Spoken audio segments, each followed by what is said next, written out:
Ezequiel capítulo 29. No 10º ano do nosso cativeiro e no dia 12 do 10º mês, o Senhor me disse o seguinte: Homem mortal, fale contra o rei do Egito. Diga-lhe como ele e toda a terra do Egito serão castigados. Diga que o Senhor Deus está dizendo isto ao rei do Egito. Eu estou contra você, crocodilo monstruoso, deitado no rio. Você diz que o rio Nilo é seu e que você mesmo o fez. Mas eu porei um gancho no seu focinho e farei com que os peixes do seu rio fiquem agarrados em você. Então eu puxarei para fora do rio Nilo com todos os peixes agarrados em você. Eu jogarei no deserto e todos aqueles peixes também. O seu corpo ficará largado no chão e não será sepultado. Eu o darei às aves e aos animais selvagens como alimento. Assim todo o povo do Egito ficará sabendo que eu sou o Senhor. O Senhor diz ao Egito: os israelitas se apoiaram em você, mas você foi um bastão fraco. Quando eles se apoiaram, você quebrou, machucou o ombro deles e fez com que torcessem as costas. Por isso eu, o Senhor Deus, estou lhe dizendo que farei com que os homens o ataquem com espadas, e eles matarão a sua gente, os seus animais. O Egito vai virar um deserto vazio. Aí você ficará sabendo que eu sou o Senhor. Você disse que o rio Nilo é seu e que foi você que o fez, e por isso eu estou contra você e contra o seu rio Nilo. Farei com que todo o Egito vire um deserto vazio, desde a cidade de Migdol no norte até a cidade de Assuã no sul e até a fronteira da Etiópia. Nenhuma pessoa ou animal passará pelas suas terras. Durante 40 anos o Egito ficará sem moradores. Farei do Egito o país mais deserto do mundo. Durante 40 anos as cidades do Egito ficarão arrasadas, mais arrasadas do que quaisquer outras cidades. Farei com que os egípcios se tornem refugiados, fugirão para todos os países e viverão no meio de outros povos. O Senhor Deus diz: depois desses 40 anos trarei os egípcios de volta das nações por onde os espalhei. Eu os deixarei viver no sul do Egito, a região de onde vieram. Ali eles serão um reino pequeno, o mais fraco de todos, e nunca mais dominarão outras nações. Eu os diminuirei tanto que não serão capazes de dominá-las. Israel nunca mais dependerá da ajuda deles. O que aconteceu com o Egito fará com que o povo de Israel lembre como estava errado em confiar nos egípcios. Então Israel ficará sabendo que eu sou o Senhor Deus. No ano 27º do nosso cativeiro, no primeiro dia do primeiro mês, o Senhor falou comigo. Ele disse: Homem mortal, escute. Nabucodonosor, rei da Babilônia, atacou a cidade de Tiro. Ele obrigou os seus soldados a carregarem tanto peso que os cabelos deles caíram e os seus ombros ficaram esfolados. Mas nem o rei nem o seu exército conseguiram nada como pagamento pelos seus esforços. Agora eu, o Senhor Deus, digo isto: darei a terra do Egito ao rei Nabucodonosor. Ele vai pegar toda a riqueza do Egito e vai levá-la como pagamento para o seu exército. Eu darei a Nabucodonosor o Egito como pagamento pelos seus serviços, pois o seu exército está trabalhando para mim. Sou eu, Senhor Deus, quem está falando. Quando isso acontecer, farei com que o povo de Israel fique forte. E você, Ezequiel, vou dar licença para falar onde todos possam ouvi-lo. E assim eles ficarão sabendo que eu sou o Senhor.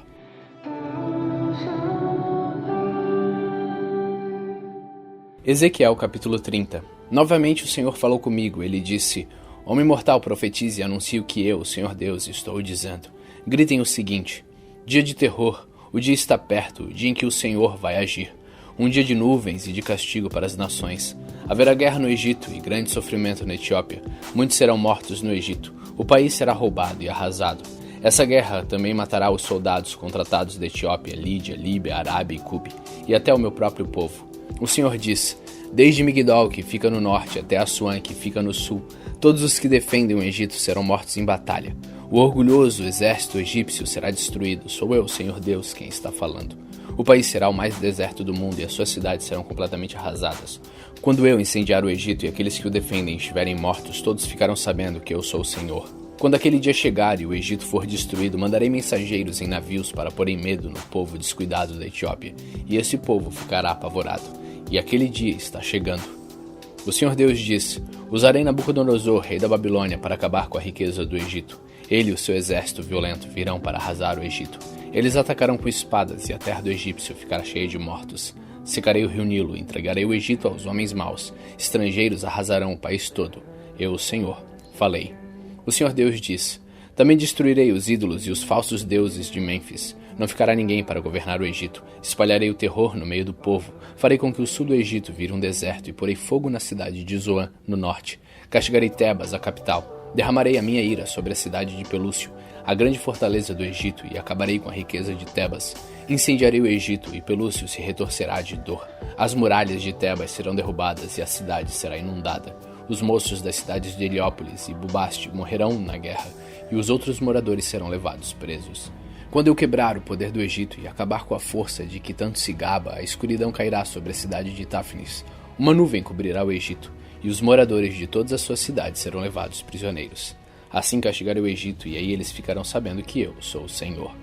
No ano 11º do nosso cativeiro, no 7º dia do 1º mês, o Senhor falou comigo. Ele disse: Homem mortal, eu quebrei um dos braços do rei do Egito. Ninguém amarrou o braço dele, nem pôs uma tipóia a fim de que sarasse e ficasse forte, e assim ele pudesse usar de novo a espada. Agora eu, Senhor Deus, digo isto: eu estou contra o rei do Egito. Quebrarei os seus 2 braços, tanto o bom como o que já está quebrado, e a espada cairá da mão dele. Espalharei os egípcios pelo mundo inteiro. Aí farei com que os braços do rei da Babilônia fiquem fortes, e porei a minha espada nas mãos dele. Porém quebrarei os braços do rei do Egito, e assim ele gemerá e morrerá na frente do seu inimigo. Sim, farei com que o rei do Egito fique fraco, e darei força ao rei da Babilônia. Quando eu lhe der a minha espada e ele apontar para o Egito, todos ficarão sabendo que eu sou o Senhor. Espalharei os egípcios pelo mundo, aí eles ficarão sabendo que eu sou o Senhor.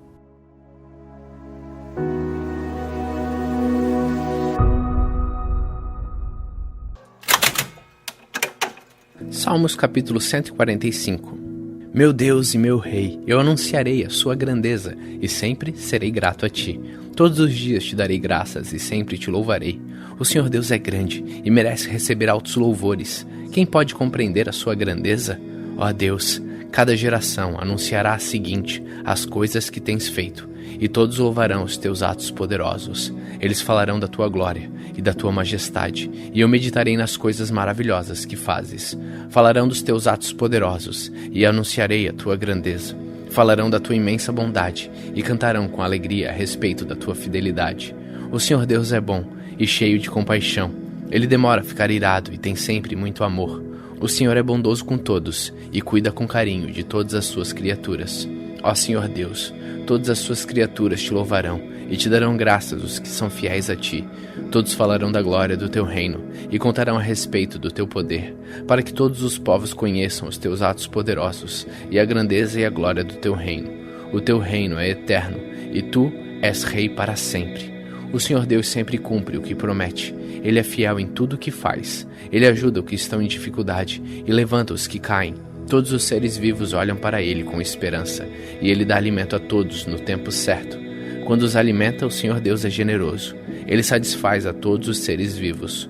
O Senhor é justo em todos os seus atos e fiel em tudo o que faz. Ele está perto de todos os que pedem a sua ajuda, dos que pedem com sinceridade. A todos os que o temem, dá o que é necessário. Ele ouve os seus gritos e os salva da morte. O Senhor protege os que o amam, mas destruirá todos os maus. Eu sempre louvarei o Senhor. Que todos os seres vivos louvem o Santo Deus para sempre.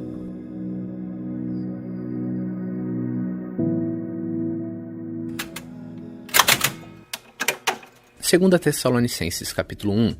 Eu, Paulo e Silas e Timóteo escrevemos esta carta aos irmãos da igreja da cidade de Tessalônica, irmãos que estão unidos com Deus, o nosso Pai, e com o Senhor Jesus Cristo. Que a graça e a paz de Deus, o nosso Pai, e do Senhor Jesus Cristo estejam com vocês. Irmãos, sempre temos de dar graças a Deus por vocês. Para nós é certo fazer isso, porque a fé que vocês têm está crescendo cada vez mais, e o amor que vocês têm um pelos outros está se tornando cada vez maior.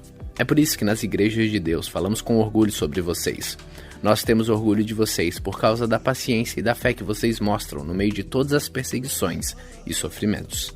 Esta é uma prova de que Deus é justo na sua maneira de julgar. Como resultado disso, vocês se tornarão merecedores do seu reino, pelo qual estão sofrendo. Deus fará o que é justo. Ele trará sofrimento para aqueles que fazem com que vocês sofram, e dará descanso a vocês e também a nós que sofremos, e fará isso quando o Senhor Jesus vier do céu e aparecer junto com seus anjos poderosos, no meio de chamas de fogo, para castigar os que rejeitam a Deus e não obedecem ao Evangelho do nosso Senhor Jesus. Eles serão castigados com a destruição eterna e ficarão longe da presença do Senhor e do seu glorioso poder. Isso acontecerá naquele dia, o dia em que ele vier para ser louvado por todo o seu povo e para receber homenagens de todos os que creem. Vocês também estarão entre eles, pois creram na mensagem que nós anunciamos.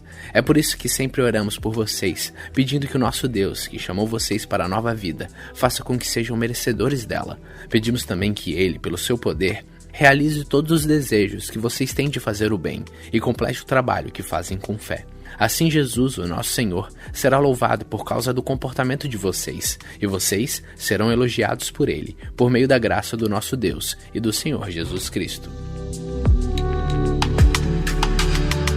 2 Tessalonicenses capítulo 2. Agora, irmãos, a respeito da vinda de Jesus Cristo, o nosso Senhor, e do nosso encontro com Ele, pedimos a vocês o seguinte: não se perturbem facilmente, nem fiquem assustados se alguém afirmar que o dia do Senhor já chegou. Talvez alguém diga que nós tenhamos afirmado isso enquanto profetizávamos ou anunciávamos o Evangelho, ou que escrevemos isso em alguma carta. Não deixem que ninguém os engane com nada disso, pois antes desse dia terá de acontecer a revolta contra Deus, e terá de aparecer o perverso, que está condenado a ir para o inferno. Ele será contra tudo o que as pessoas adoram, e contra tudo o que elas acham que é divino. Ele vai se colocar acima de todos, e até mesmo vai entrar e sentar-se no templo de Deus, e afirmar que é Deus. Por acaso vocês não lembram que eu lhes disse tudo isso enquanto estava com vocês? E vocês sabem também que existe alguma coisa que não deixa que isso aconteça agora. Porém, no tempo certo, o perverso aparecerá. A misteriosa maldade já está agindo, mas o que está para acontecer acontecerá somente depois que for afastado aquele que não deixa que isso aconteça.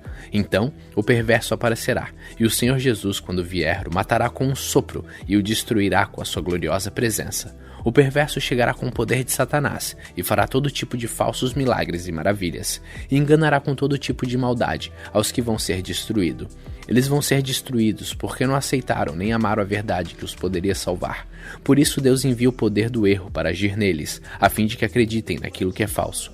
O resultado disso é que serão condenados todos os que não creem na verdade, mas têm prazer no pecado. Irmãos, sempre devemos dar graças a Deus por vocês, a quem o Senhor ama, pois Deus os escolheu como os primeiros a serem salvos pelo poder do Espírito Santo e pela fé que vocês têm na verdade, a fim de tornar vocês o seu povo dedicado a Ele. Foi para isso que Deus os chamou, por meio do Evangelho que anunciamos, a fim de que vocês tomem parte na glória do nosso Senhor Jesus Cristo. Portanto, irmãos, fiquem firmes e guardem aquelas verdades que ensinamos a vocês tanto nas nossas mensagens como na nossa carta. Que o próprio Jesus Cristo, nosso Senhor e Deus, o nosso Pai, que nos ama e que na sua bondade nos dá uma coragem que não acaba e uma esperança firme, encham o coração de vocês de ânimo e os tornem fortes para fazerem e dizerem tudo o que é bom. 2 Tessalonicenses capítulo 3. Finalmente, irmãos, orem por nós para que a mensagem do Senhor continue a se espalhar rapidamente e seja bem aceita, como aconteceu entre vocês. Orem também para que Deus nos livre das pessoas más e perversas, pois nem todos creem na mensagem. Mas o Senhor Jesus é fiel. Ele lhes dará forças e os livrará do maligno. E o Senhor faz com que confiemos em vocês. Temos a certeza de que estão fazendo e continuarão a fazer o que lhes recomendamos. Que o Senhor os faça compreender melhor o amor de Deus por vocês e a firmeza que Ele, Cristo, dá. Irmãos, em nome do nosso Senhor Jesus Cristo, ordenamos a vocês que se afastem de todos os irmãos que vivem sem trabalhar e que não seguem os ensinamentos que demos a eles. Vocês sabem muito bem que devem seguir o nosso exemplo, pois não temos vivido entre vocês sem trabalhar. Não temos recebido nada de ninguém sem pagar. Na verdade, trabalhamos e nos cansamos. Trabalhamos sem parar dia e noite, a fim de não sermos um peso para nenhum de vocês. É claro que temos o direito de receber sustento, mas não temos pedido nada a fim de que vocês seguissem o nosso exemplo. Porque quando estávamos aí, demos esta regra: quem não quer trabalhar, que não coma. Estamos afirmando isso porque ouvimos dizer que há entre vocês algumas pessoas que vivem como preguiçosos, não fazem nada e se metem na vida dos outros. Em nome do Senhor Jesus Cristo, ordenamos com insistência a essas pessoas que vivam de um modo correto e trabalhem para se sustentar. Mas vocês, irmãos, não se cansem de fazer o bem. Se alguém não quiser obedecer ao que estamos mandando nesta carta, vejam bem quem está fazendo isso e se afastem dele para que fique envergonhado. No entanto, não o tratem como inimigo, mas o aconselhem como se aconselham um irmão. Que o Senhor de paz dê a vocês a paz, sempre e de todas as maneiras, e que o Senhor esteja com todos vocês. Com a minha própria mão escrevo isto: saudações de Paulo. É assim que assino todas as minhas cartas, é assim que escrevo. Que a graça do nosso Senhor Jesus Cristo esteja com todos vocês. Hoje, no dia 329 de nossa leitura, terminamos pela segunda vez nesse ano a carta de 2 Tessalonicenses. Continue faminto, continue humilde.